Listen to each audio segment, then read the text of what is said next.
최태원 SK그룹 회장이 반도체 경기가 지금 최저점을 벗어나고 있다고 말했습니다. 하지만 가격 회복이 더디고 여전히 수요가 부진한 상태라고 진단했습니다. 정부가 공용 플랫폼 기업들을 지배적 사업자로 지정해 사전 규제하기로 했습니다. 핵심 플랫폼들만 집중 감시해 보다 신속하게 규제하겠다는 뜻입니다. 쿠팡이 세계 최대 명품 의류 플랫폼 파페치를 인수했습니다. 이번 인수로 쿠팡은 전 세계 개인 명품 시장에서 글로벌 선두 기업이 됐습니다. 삼성전자와 네이버가 공동 개발 중인 AI 반도체가 처음으로 공개됐습니다. 엔비디아 등 경쟁사와 비교해 전력 효율이 8배나 뛰어난 것으로 나타났습니다.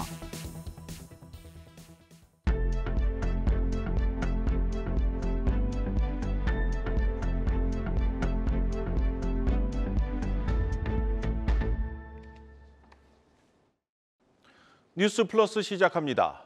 최태원 SK그룹 회장이 반도체 경기가 지금 최저점을 벗어나고 있지만 여전히 정상적인 상황은 아니라고 진단했습니다. 오히려 전 세계적인 반도체 자국 우선주의로 인한 과잉 투자와 이에 따른 부작용을 걱정해야 할 때라고 말했습니다. 첫 소식 정재홍 기자입니다. 최태원 SK그룹 회장이 반도체 업황 반등에 대한 기대와 우려를 동시에 전했습니다. 최 회장은 반도체 경기가 락바텀, 즉 최저점을 벗어나는 단계라고 평가하면서도 일부 D램 수요가 전체 시장을 이끌고 있다고 진단했습니다. 그러면서 주요 메모리 반도체 가운데 하나인 낸드 플래시 수요는 잠자는 수준이라고 평가했습니다. 그가 가장 경계한 건 반도체 과잉 투자입니다.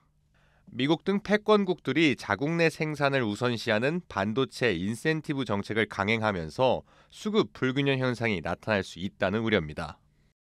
자기 땅 안에다가 이걸 전부 짓거나 자기가 비즈니스를 하겠다고 생각하는 것 때문에 실제로 전체 시장이 하나였을 때처럼 수급 밸런스가 잘 맞는 형태로 흐르기가 꽤 어려운 상태입니다.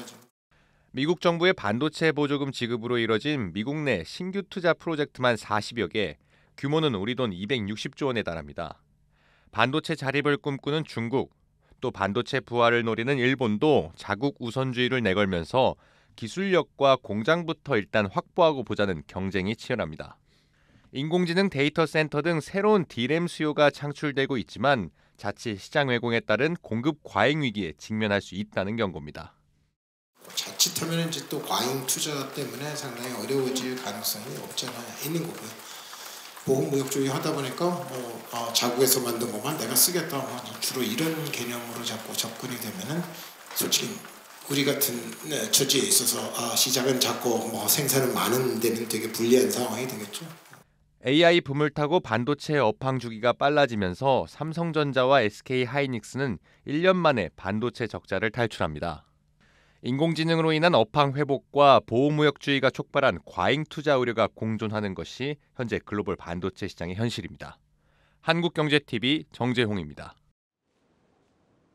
삼성전자와 네이버가 공동 개발 중인 인공지능 반도체가 오늘 처음으로 공개됐습니다.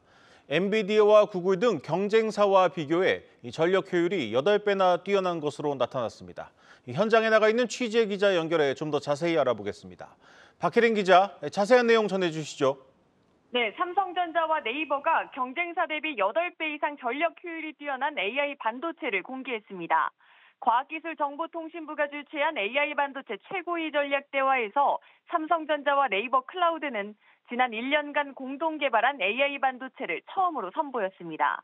핵심은 높은 전력 효율과 경량화 기술로 엔비디아 등 경쟁사의 AI 반도체보다 전력 효율이 8배 이상 높아 직구상에서 가장 효율적인 반도체라고 강조했습니다.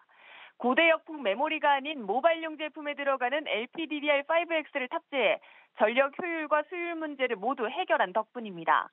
경량화 기술로 HBM을 쓰는 것 이상의 추론 성능이 기대되고 추후 로봇이나 자율주행차 등 여러 분야에도 탑재할 수 있다고 설명했습니다.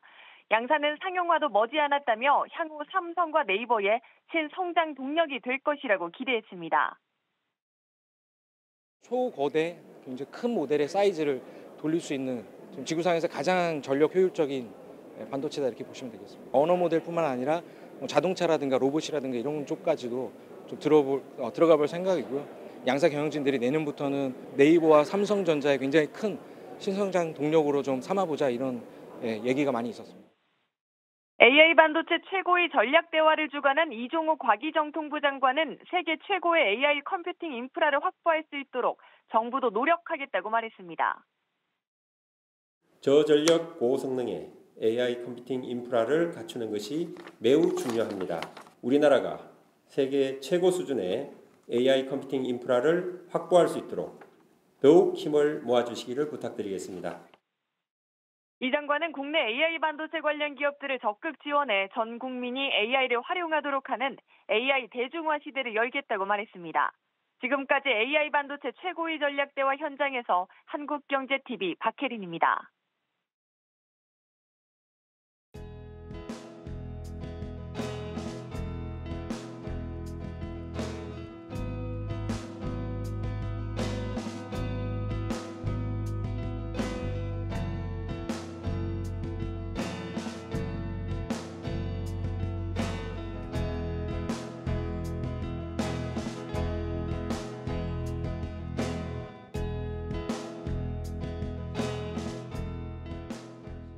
장기간의 팬데믹과 경기 침체로 인해서 많은 분들이 어려움을 겪고 있습니다.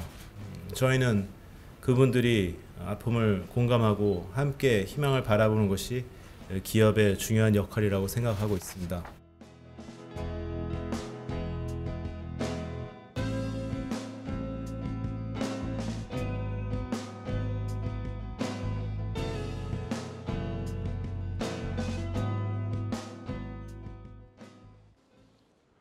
쿠팡이 5억 달러를 투자해 세계 최대 명품 의류 플랫폼 파페치를 인수했습니다. 이번 인수로 쿠팡은 파페치가 가진 글로벌 명품 유통망을 확보함과 동시에 전 세계 개인 명품 시장에서 선두 기업이 됐습니다. 김예원 기자의 보도입니다. 파페치는 미국, 영국 등 190개국 소비자들에게 샤넬, 에르메스 등 명품 브랜드 제품을 판매하는 세계 최대 명품 유통 플랫폼입니다. 주요 백화점 부티크를 플랫폼에 직접 입점시키고 브랜드 정식 판권을 확보해 명품 온라인 판매의 가장 큰 약점인 위조품 리스크를 없앤 것이 강점입니다. 명품 거래를 중개해주고 약 30%의 수수료를 받는 사업 모델인데 지난해는 약 3조 원의 매출을 기록했습니다. 파페치는 오프 화이트를 비롯한 럭셔리 브랜드 10개를 보유한 유가즈 그룹을 인수하기도 했습니다. 국내 1위 이커머스 업체 쿠팡이 5억 달러의 자금을 투입해 이 파페치를 인수합니다. 쿠팡의 물류 역량과 온라인 럭셔리 유통 생태계를 이끈 파페치의 경험을 결합해 전 세계 소비자를 공략하겠다는 목표입니다.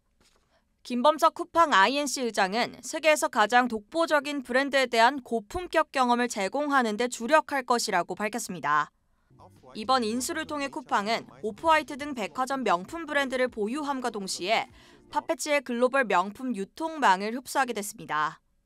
인수 후 구체적인 사업 계획은 밝히지 않았지만 쿠팡의 약점으로 꼽히던 패션 카테고리 확장에도 속도가 붙을 것으로 보입니다.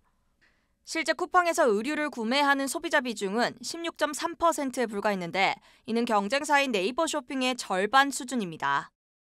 이에 쿠팡은 최근 전문관을 잇따라 론칭하고 입점사를 늘리며 패션 뷰티 카테고리를 강화하고 있습니다. 다만 최근 파페치가 과도한 인수합병, 오프라인 확장, 명품 수요 감소 등으로 지속해서 손실을 보고 있는 점은 부담입니다.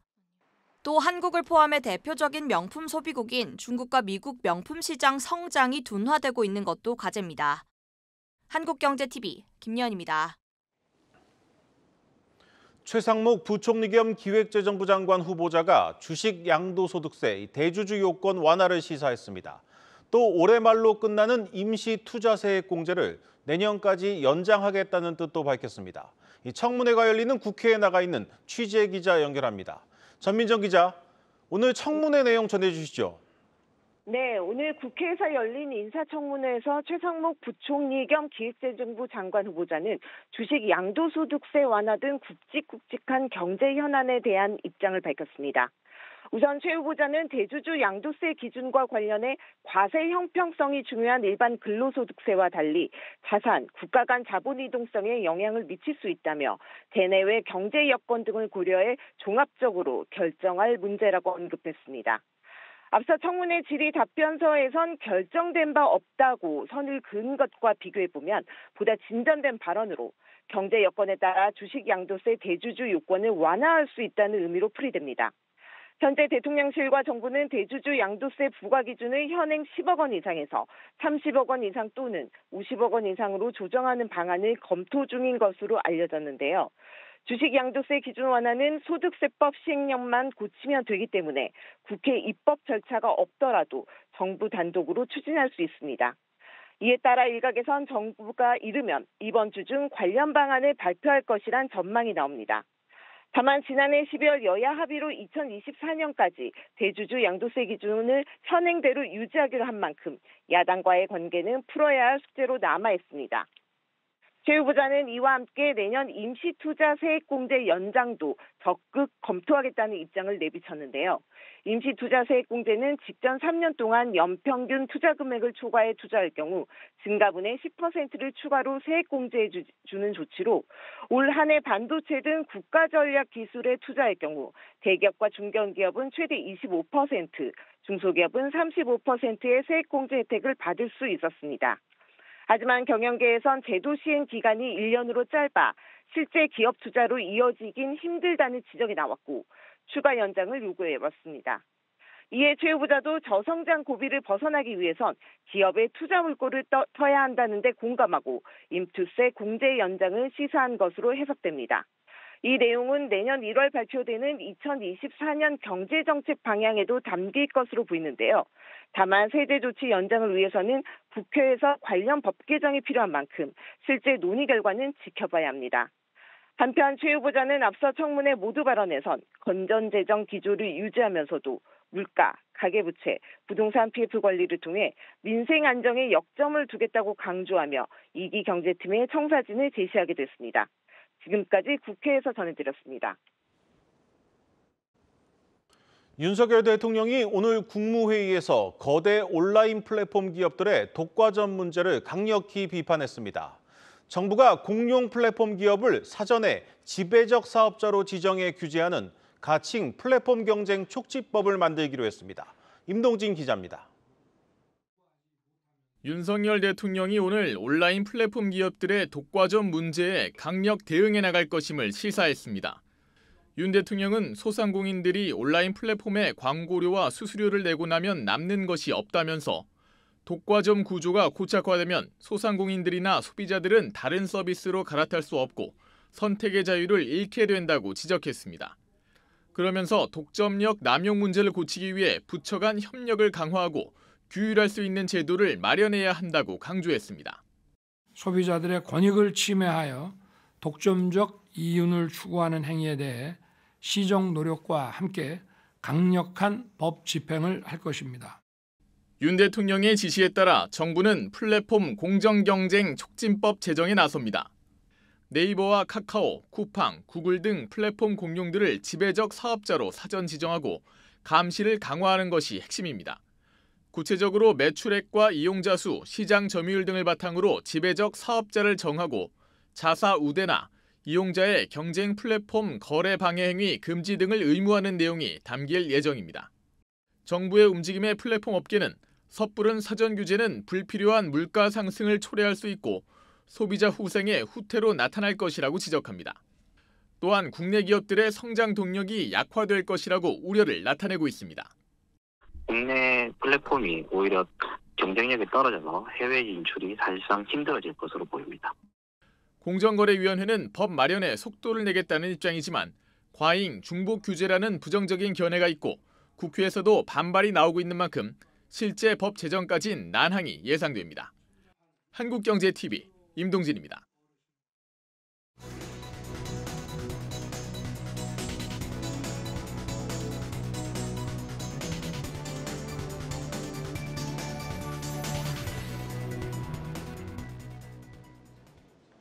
마켓플러스입니다. 외국인의 반도체 사랑이 이어지고 있습니다. 이번 달 들어 외국인은 삼성전자와 SK하이닉스를 1조 원 가까이 순매수했는데요. 실제 연초 외국인 보유율이 49%였던 두 기업, 4%포인트가량 오르며 최근 53%대로 외국인 보유율이 훌쩍 뛰었습니다. 특히 고대역품 메모리라는 수식어를 단 SK하이닉스, 연초 대비 주가가 2배 가까이 상승한 모습 확인할 수 있는데요. 향후 인공지능 반도체 시장이 본격적으로 확장될 것이라는 기대감 속에서 SK하이닉스의 매력도가 높아질 것이란 분석 때문입니다.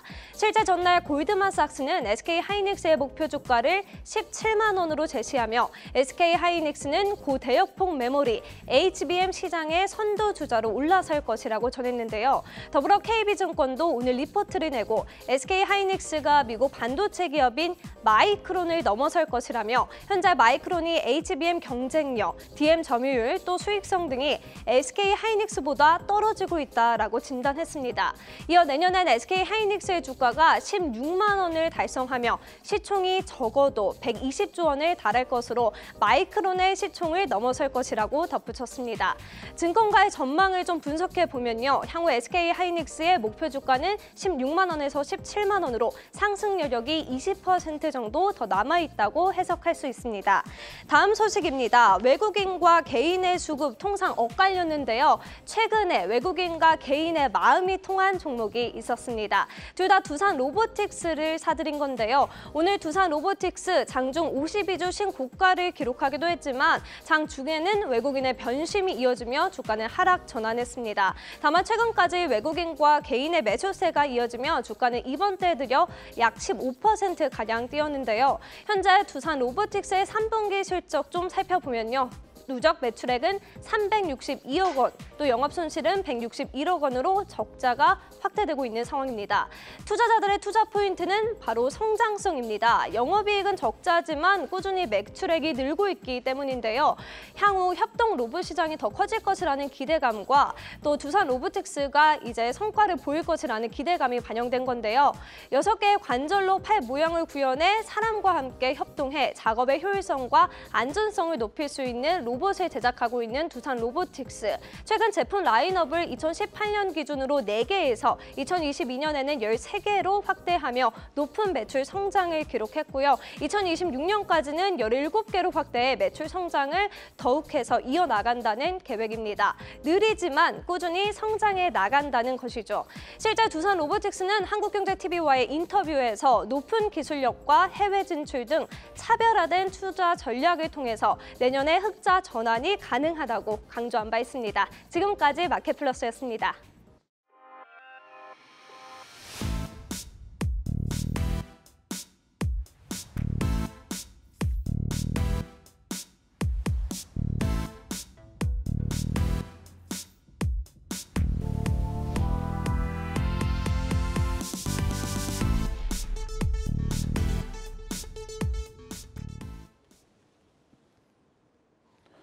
네이버나 카카오 같은 플랫폼에서 여러 금융회사들의 상품을 비교해 가입할 수 있는 온라인 예금 중개 서비스가 사실상 개점 휴업 상태인 것으로 드러났습니다. 금융당국이 은행권 경쟁을 촉진하겠다면서 대대적인 홍보를 하며 서비스를 내놓곤 사실상 손을 놓고 있습니다. 서영교 기자의 단독 보도입니다. 금융당국이 은행권 과점체제 해소를 위해 야심차게 발표한 온라인 예금 중개 서비스.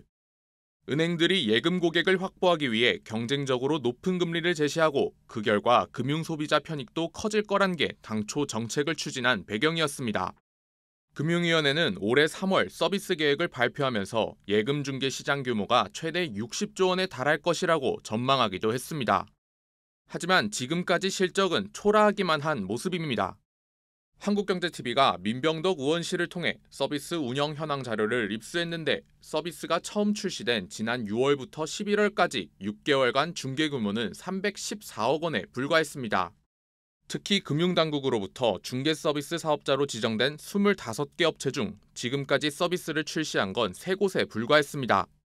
실제로 시중은행 중 유일하게 중개 서비스를 직접 출시한 신한은행의 경우 입점금융사가 저축은행 3곳에 불과하고 6개월간 중개 규모는 1억 원에 그쳤습니다. 저희가 그 거기 들어갈 이유가 사실은 없어요. 그게 플랫폼만 배불려주는 일인 거잖아요.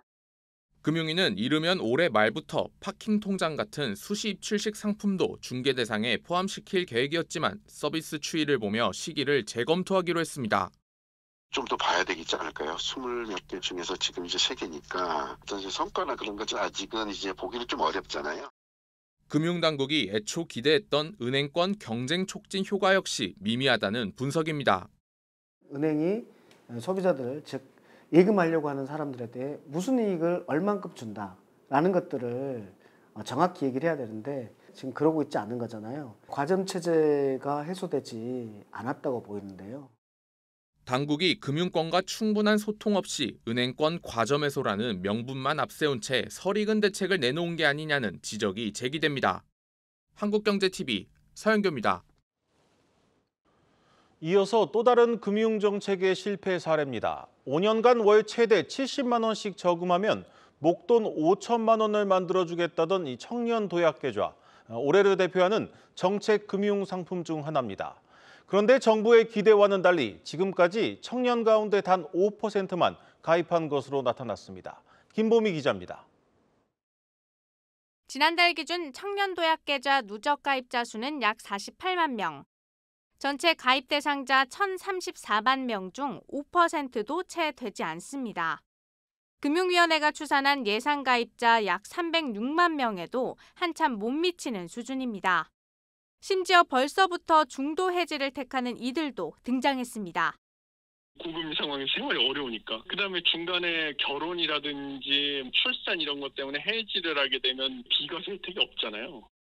실제로 지난해 기준 무주택 비혼 1인 가구의 한 달 평균 생계비는 약 241만 원, 39세 이하 임금 근로자 월 평균 임금이 약 280만 원, 29세 이하가 약 230만 원임을 고려하면 매달 최대 70만 원 불입은 부담스러울 수밖에 없습니다. 정부는 내년 2월 출시하는 청년 주택드림 청약통장과 청년 도약 계좌를 연계한다는 계획입니다.